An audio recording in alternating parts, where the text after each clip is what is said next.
இன்றே டவுன்லோட் செய்து உங்கள் ஃபேவரட் ஷோக்களை என்ஜாய் பண்ணுங்க. எல்லாரும் என்ன மன்னிச்சிருங்க.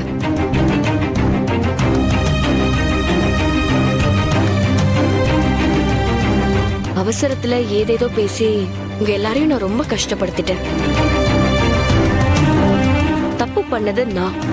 ஆனா நீங்க எல்லாரும் என்கிட்ட இந்த அளவுக்கு பேச வச்சத நினைச்சா எனக்கு உண்மையிலேயே கஷ்டமா இருக்கு. என்னடா இவ இந்த கொஞ்ச நேரத்துல இந்த அளவுக்கு மாறிட்டாளேன்னு நினைப்பீங்க. சிலருக்கு என் மேல இன்னும் சந்தேகமா கூட இருக்கலாம்.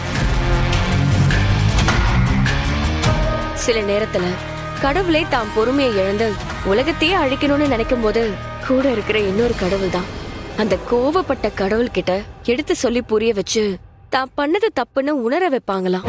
அந்த மாதிரி ஆத்திரத்துல தப்பான முடிவெடுக்க இருந்த என்ன நீங்க எல்லாரும் காட்டின அக்கறையிலையும் எங்க அம்மா என்ன வளர்த்த விதமும் தான் என்னை இப்படி உடனே மாற வச்சுது.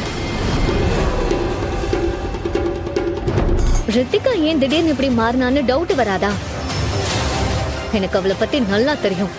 அவ இப்படி திடீர்னு மாறுற ஆளெல்லாம் இல்ல. அவ்வளவு கோவமா போனவ திரும்ப வரும்போது இந்த அளவுக்கு மாறி இருக்கானா? ஏதோ தப்பா இருக்கு சீனியர்.